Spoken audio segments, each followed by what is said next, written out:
Uno, dos, tres. ¡A la Madrid! 안녕하세요, 마스터입니다. 길고 길었던 비니시우스의 재계약에 대한 결과가 곧 나올 것으로 보이고 엄청 길지는 않았지만 온갖 이슈가 언급되고 협상이 질질 끌리면서 피곤했던 디오망 대 레알 마드리드 이적도 곧 오피셜로 나올 것으로 보입니다. 큰 건 두 개가 마무리되는 듯 하지만 아직 방출 작업과 로드리 이적권이 남아있긴 합니다. 그래도 큰 고비를 넘겼고 비니시우스 재계약에 디오망 대 영입이면 공격지는 끝났다고 봐야 합니다. 이미 이번 여름 이적 시장을 평가하자면 A는 줄 수 있을 것 같습니다. 여기에 방출 작업과 로드리까지 온다면 S까지 올라가면서 제가 레알 마드리드 축구를 보면서 가장 임팩트 있었던 이적 시장으로 기억되지 않을까 싶습니다. 그럼 비니시우스의 재계약에 관련된 내용과 디오망 내 영입 관련 소식들을 살펴보고 레알 마드리드의 26-27 시즌이 과연 어떻게 기능할지 한번 말해보겠습니다. 그럼 시작하겠습니다. 비니시우스 재계약 소식부터 살펴보면 비니시우스가 휴가에서 복귀하고 한국 시간으로 6일 비니시우스와 레알 마드리드의 재계약 회담이 잡혀있다는 소식이 들려왔습니다. 피코는 이 회담에 대해서 비니시우스의 미래를 결정지을 핵심적인 회담이라고 언급했습니다. 그리고 비니시우스가 출근하는 모습으로 비니시우스와 함께 있던 사람이 에이전트라는 소식이 업로드됐는데 아란차는 이 소식에 대해서 비니시우스와 함께 들어온 사람은 에이전트가 아니라고 말하며 재계약에 대해서는 레알 마드리드와 비니시우스의 대리인 간에 회의가 예정되어 있다고 전했습니다. 그렇게 시간이 흐르고 쓸데없는 ITK와 광대 포지션으로 전락한 호펠디의 쓸데없는 소식들이 지나가고 온스테인과 코르테가나로부터 레알 마드리드가 비니시우스에게 재계약 조건을 상향해서 오퍼했다는 소식이 들려왔습니다. 그리고 이제는 비니시우스의 결정만 남았다는 점을 덧붙였습니다. 왜 레알 마드리드가 비니시우스의 재계약 조건을 상향했는지는 벤제이콥스로부터 레알 마드리드는 아스날의 제안에 대응해 재계약 조건을 상향했다고 알려졌습니다. 그리고 최근 아스날 1티어로 떠오른 ITK인 핸드 오브 아스날이라는 곳에서 여전히 아스날이 제시한 패키지는 초과하지 않았지만 레알 마드리드가 비니시우스에 대한 재계약 조건을 상향했다고 알렸습니다. 여기서 아스날이 비니시우스에게 제안한 조건은 비니시우스가 원하는 연봉의 초상권까지 맞춰주겠다는 소식이 있습니다. 아무튼 레알 마드리드는 비니시우스에게 재계약 조건을 상향해서 오퍼했다는 소식이 나온 이후 마르카와 모레토로부터 비니시우스의 재계약에 대한 긍정적인 소식을 알려왔고 이제는 등장하지 않으면 섭섭한 로마노도 레알 마드리드와 비니시우스 재계약에 긍정적인 내용을 알렸습니다. 그리고 무리뉴가 강력히 원했다는 소식도 덧붙였습니다. 재계약에 관련된 내용은 엘문도에서 초상권 관련해서는 레알 마드리드가 양보했고 재계약 보너스에 대해서는 레알 마드리드가 양보하지 않았다는 소식이 전해졌습니다. 몬스테인은 비니시우스가 세전 기본급 2,800만 유로에서 3,000만 유로를 원한다는 소식을 알렸었고 레알 마드리드는 상향 오퍼 전에는 2,200만 유로를 준다는 말이 있었습니다. 여기서 라문 알바레즈 소식으로 2,200만 유로 플러스 알파 2,400만 유로라는 말이 나왔습니다. 일단 재계약 관련해서 비니시우스가 받는 기본급에 대해서는 정확하게 나온 것은 없다고 봐야 하고 2,200만 유로와 2,800만 유로 사이 금액으로 보시면 될 것 같습니다. 뭐 어쨌든 확실한 것은 레알 마드리드가 아스날의 제안을 보고 재계약 조건을 상향해서 오퍼했고 레알 마드리드는 초상권을 양보했으며 비니시우스는 재계약 보너스를 포기하면서 레알 마드리드와 비니시우스의 재계약은 근접했다고 보면 될 것 같습니다. 비니시우스 재계약에 대한 제 개인적인 생각을 말해보자면 뭐 좋습니다. 재계약 확정이라고 말하기에는 아직 오피셜은 아니긴 하지만 거의 모든 유력한 기자들이 재계약 관련해서 긍정적이라고 말을 한 것을 보면 확실히 재계약에 근접한 것으로 보입니다. 거기에 저는 매번 재계약 보너스는 받아들일 수 없다고 말해왔는데 비니시우스가 이걸 포기했기에 이러면 레알 마드리드 구단에서도 나름 괜찮게 비니시우스를 잡았다고 생각합니다. 나오는 소식들을 보면 비니시우스는 재계약 보너스를 포기했고 구단은 초상권 비율을 양보했기에 어찌 보면 이상적인 협상이었지 않나 생각합니다. 재계약이 거의 확정되었기 때문에 나쁜 말을 할 생각은 없습니다. 어쨌든 레알 마드리드에 남는 것이고 저는 레알 마드리드 축구를 계속 볼 것이기 때문에 뭐 응원해야죠. 다시 잘해지길 바라면서 말이죠. 조금 과하다는 의견이 있을 수 있고 음바페는 FA로 온 것인데 기본급에 큰 차이가 없는 것에 대해서 레알 마드리드가 무리했다고 생각할 수 있습니다. 그런데 뭐 왼쪽 윙어 중에 비니시우스가 최고의 선수들 중 하나인 것은 맞고 월드컵에서 세탁 아닌 세탁으로 나름 좋은 모습도 보여줬으니 레알 마드리드 팬 입장에서는 재계약 근접인 상황에서 응원하는 방법밖에 없습니다. 이제 증명의 시간입니다. 누가 뭐라고 하든 의심의 눈초리는 비니시우스 본인의 실력으로 증명하면 되는 일입니다. 저 또한 이제 스탠스를 포스를 바꾸고 어쨌든 레알 마드리드의 7번이고 레알 마드리드의 선수이기 때문에 응원할 겁니다. 다음으로 넘어가서 디오망대 소식은 짧게 살펴보겠습니다.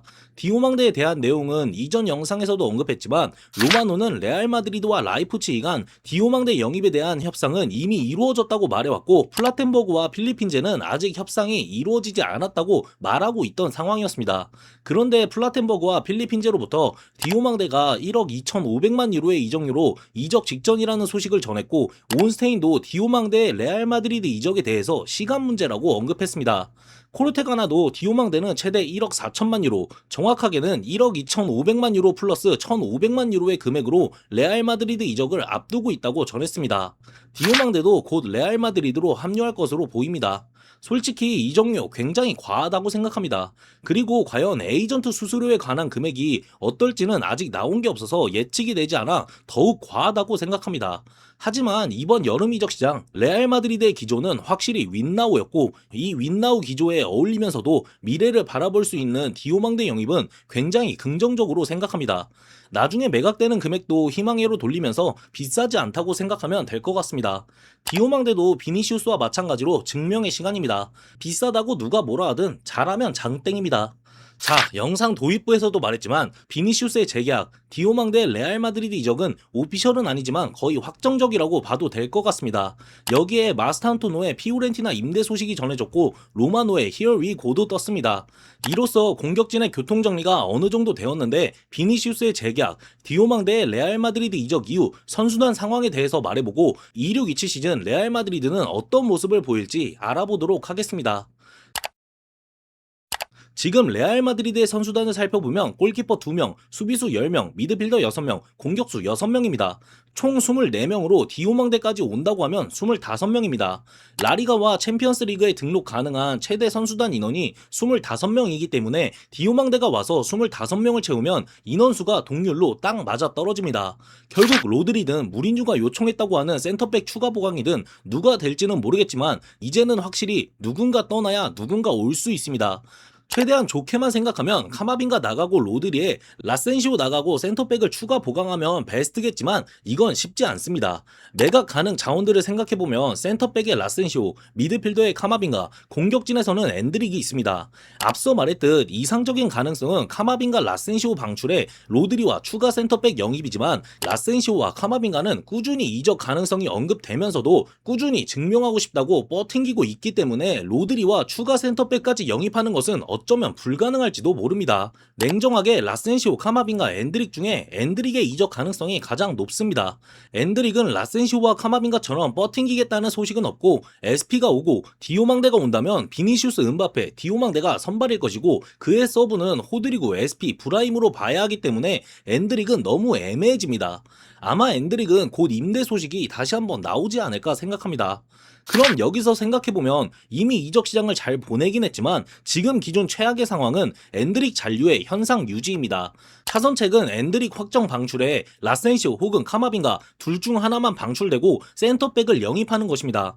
베스트는 엔드릭, 라센시오, 카마빈가 모두 방출하고 로드리와 센터백을 영입하는 것입니다. 베스트로 이루어지면 이적 시장 평가는 무조건 S일 것이고 타선책으로 이루어진다면 A+, 현상 유지면 A를 줄 수 있을 것 같습니다. 과연 레알 마드리드의 이번 여름 이적 시장이 어떻게 결말을 내릴지는 이어지는 소식들을 기다려 봐야 알 것 같습니다. 그럼 다음으로 넘어가서 공격진의 틀이 잡혔는데 과연 26-27 시즌 레알 마드리드가 어떻게 기능할지 말해보겠습니다. 일단 양쪽 측면이 비니시우스와 디오망대이기 때문에 둘 모두 양쪽 측면을 넓게 벌리고 위치해서 드리블 시도로 측면을 파괴할 것이라는 건 가장 간단하게 말해볼 수 있는 내용입니다. 여기서 은바페는 비니시우스와 디오망대와 스위칭을 가져가면서 톱으로서의 기능과 함께 선수 특성상 공격진에서 나름 자유도를 가지고 기능할 거라 생각합니다. 물론 좌측으로 많이 빠질 가능성이 높습니다. 그리고 벨링엄은 왼쪽 동선을, 발베르데는 오른쪽 동선을 밟으며 하프 스페이스를 공략하는 공격이 진행되고 은바페가 좌측으로 빠지면 벨링엄 혹은 발베르데가 박스 안으로 들어가는 형식이 머릿속에 그려집니다. 디오망대도 안쪽으로 들어와서 기능할 수 있는 자원이기 때문에 디오망 디오망대가 안쪽으로 들어오면 발베르데가 넓게 벌려주는 모습도 볼 수 있을 거라 생각합니다. 멤버만 보면 이론적으로 굉장히 강력한 모습으로 틈이 없어 보입니다. 물론 어디까지나 이론상 말이죠. 사실 디오망대와 SP를 제외하고는 큰 변화가 있는 공격진인가 하면 그렇지는 않습니다. 그렇게 지금 레알 마드리드 팬들이 기대할 수 있는 부분은 디오망대가 들어옴으로써 좌우 밸런스가 맞아 떨어져서 직전 시즌처럼 무조건 비니시우스 음바페 아니면 공격이 이루어지지 않아 비니시우스가 공 잡으면 꼬라박, 음바페가 공 잡으면 백패스 이런 그림이 그려지기보다는 우측에서도 공격이 활발히 이루어지면서 비니시우스 음바페 디오망대가 공존하며 서로가 서로에게 이득인 구조로 공간이 열리는 걸 기대해야 합니다. 그리고 비니시우스가 재계약도 했으니 이전 같은 모습으로 수비도 적극적으로 해주면서 벨링엄의 위치가 계속 내려가기보다는 앞선에서 활약하면서 박스 안에서의 영향력도 보여준다면 최고라고 생각합니다. 그런데 제 개인적으로 이것이 이루어지기 위해서는 부족한 포지션이 있는데 바로 3선입니다. 아무리 생각해도 로드리가 와야 합니다. 쿠쿠레아가 들어왔기 때문에 직전 시즌 카레라스, 추아메니, 트렌트로 밑을 구성했을 때보다는 확실히 빌드업 과정에서 나쁘지 않을 수 있습니다. 하지만 약한 건 변함없습니다. 저 구조에서는 결국 벨링엄, 발베르데 혹은 공격진들까지도 끊임없이 내려와주면서 공을 받아줘야 하기 때문에 생각 이상으로 공격이 풀리지 않을 수 있습니다. 상대가 압박 강도만 높지 않다면 나름 저 구조도 괜찮을 수 있습니다. 그런데 모두가 알듯이 레알 마드리드가 체계적인 압박에 약하다는 점은 모든 라리가 팀들이 알고 있습니다. 이미 엔가나 팀들은 레알 마드리드 공략법을 알고 있고 압박 강도 조절하면서 레알 마드리드를 힘들게 만들었었습니다. 결국 트렌트가 보다 자유롭게 공을 차기 위해서라도 쿠쿠레아가 밑에서 다재다능한 모습을 보여주기 위해서라도 3선에서 상대 압박에 유연하게 대처하고 통나무를 들어줄 선수가 필요합니다. 추아메니는 여기에 사실상 어울리지 않습니다. 분명 이 구조로 경기 들어가도 나중 되면 추아메니 센터백 위치까지 밀려나고 벨링엄 발베르데가 내려오면서 박스 타격에 들어가야 할 때 못 들어가고 또 박스 안이 텅텅 비어서 박스 밖에서 애무만 갈기는 레알 마드리드의 모습이 그려집니다. 물론 무리뉴가 엄청난 방법, 아이디어를 가져와서 뭔가 이뤄낼지도 모르죠. 근데 잘 가져와봤자 활동량으로 찍어 누르는 방법 말고는 딱히 가져올 방법도 없습니다. 저는 좌우 밸런스건 뭐건 무조건 3선이 영입돼서 상대 압박에 대처할 수 있는 구조가 만들어져야 공격진도 벨링엄도 퀄리티도 살아날 거라 생각합니다.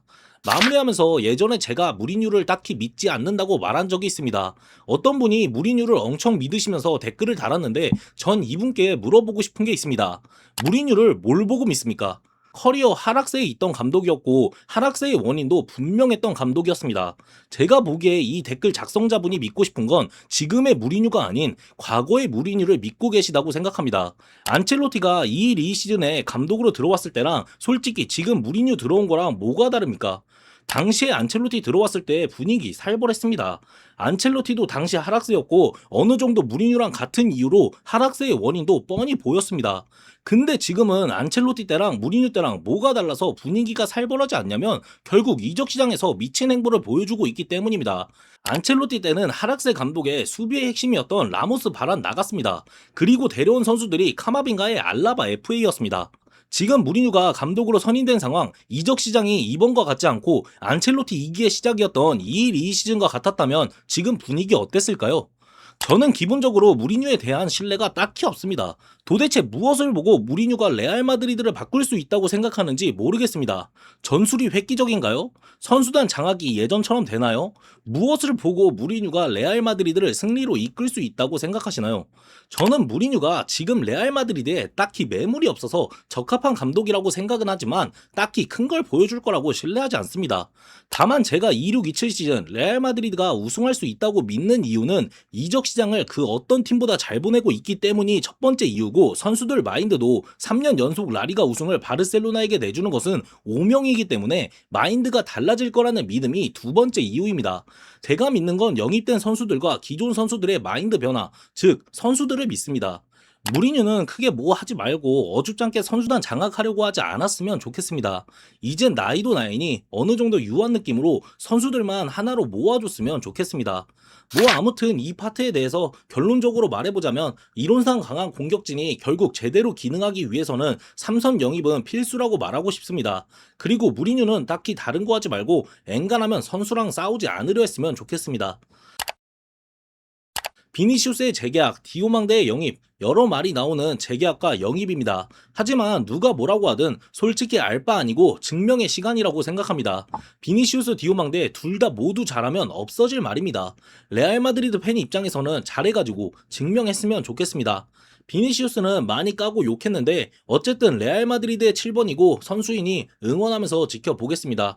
그럼 이번 영상은 여기서 마무리하겠습니다. 구독과 좋아요 눌러주시면 감사하겠습니다. 오늘 하루도 좋은 하루 보내시길 바랍니다. 바모스 마드리드!